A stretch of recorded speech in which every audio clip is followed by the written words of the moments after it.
ఈరోజు ఏదైతే గవర్నర్స్ అడ్రస్లో గవర్నర్ గారు మాట్లాడుతున్నప్పుడు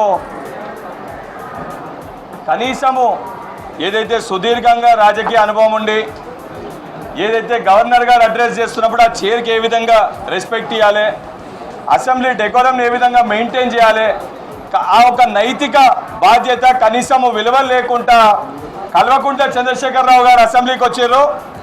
కుటుంబ సమేతంగా అందరూ కూడా కలిసి కుటుంబంలో ఎవరికి ఎక్కువ మార్కులు పడాలని చెప్పి బిడ్డ ఒకవైపు, కొడుకు ఒకవైపు, అల్లుడు ఒకవైపు ఎవరికి వారు మార్కులు వేసుకోవాలని చెప్పి వారు అడ్డం వచ్చినట్టు అడ్డగోలుగా వారు మాట్లాడు, వాళ్ళని చూసి వర్గాలుగా విడిపోయిన బీఆర్ఎస్ పార్టీ ఎమ్మెల్యేలు ఆయన దగ్గర మార్కులు కొట్టేనికి వాళ్ళు విమర్శించుడు, కనీసం ఆలోచన లేకుండా దాన్ని ఆపాల్సిన వ్యక్తి, బాధ్యతతోటి వ్యవహరించాల్సిన వ్యక్తి కల్వకుంట్ల చంద్రశేఖరరావు ఆయన కూడా మౌనంగా ఉండు.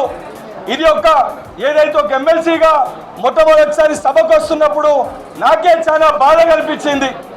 ఈరోజు కనీసము 10 ఏళ్ల మీ పరిపాలనలో తెలంగాణ రాష్ట్రానికి జరిగింది ఏంటంటే కల్వకుంట్ల కుటుంబం అభివృద్ధి చెందింది తప్ప తెలంగాణ ప్రజలు సుఖపడలేదనేది నిలువెత్తు సత్యము. అది మొన్న ఎన్నికల్లో ప్రజలు మీకు ఇచ్చిన తీర్పు దానికి నిదర్శనము. చాలా స్పష్టంగా మా ప్రభుత్వం ఏర్పడినాక తెలంగాణ రాష్ట్రంలో బడుగు బలైన వర్గాల కోసము, విద్యార్థుల కోసము, మహిళల కోసము, ఉద్యమకారుల కోసము ఏ కళతోటి కాంక్షతోటి తెలంగాణ రాష్ట్రాన్ని సోనియా గాంధీ గారు ఏర్పాటు చేసిర్రో ఆ కళల్ని కాంక్షల్ని నెరవేర్చాలని చెప్పి కంకణబద్ధులై మా ముఖ్యమంత్రులు, మా మంత్రులు, మా ఎమ్మెల్యేలు, మా శాసన మండలి సభ్యులు, అధికారులందరూ కూడా 24 గంటలు కష్టపడుతూ కృషి చేసి ఇచ్చిన ప్రతి ఒక్క గ్యారంటీని కూడా అమలు చేసుకుంటూ వచ్చినాం. ఏదైతే యువతకి భరోసా కల్పించడానికి టీజీపీఎస్సీ ప్రక్షాళన చేసి ఏదైతే గత 10 ఏళ్లలో పేపరు లీకులు చేసి 10th క్లాస్ పేపర్కి వెళ్ళి మొదలు పెడితే గ్రూప్ 1 పరీక్ష వరకు లీకులు చేసి కనీసం మాట్లాడకుండా స్పందించకుండా దత్తమ్మ లెక్క వ్యవహరించిన ప్రభుత్వం బీఆర్ఎస్ ప్రభుత్వం కల్వకుంట్ల చంద్రశేఖరరావు గారు. ఈరోజు వారు బయటికి వచ్చి కాంగ్రెస్ ప్రభుత్వాన్ని విమర్శిస్తున్నారు.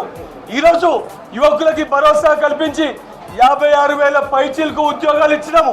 ఇవాళ కూడా 1500 నియామక పత్రాలు ఏదైతే జైలుకి సంబంధించి ఆ విద్యార్థులకి, ఆ యువకులకి భరోసా కల్పించే విధంగా ఇచ్చిన ప్రభుత్వం మా ప్రభుత్వం, మన ప్రజా ప్రభుత్వం.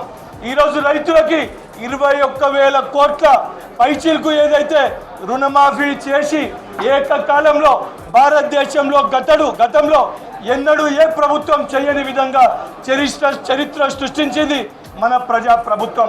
ఈరోజు బీసీ కులగణన చేపట్టి చాలా నిబద్ధతోటి, చిత్తశుద్ధితోటి క్యాస్ట్ సెన్సస్ని చేసి ఏదైతే లెక్కలతో సహా ఆధారాలు బయటికి తీసుకొని వచ్చి ప్రవేశపెడితే వాళ్ళు చేయలేంది, వాళ్ళు చేయలేకపోయింది, మేము చేసినామని చెప్పి తట్టుకోలేక, జీర్ణించుకోలేక బోగస్ అని మాట్లాడుతారు.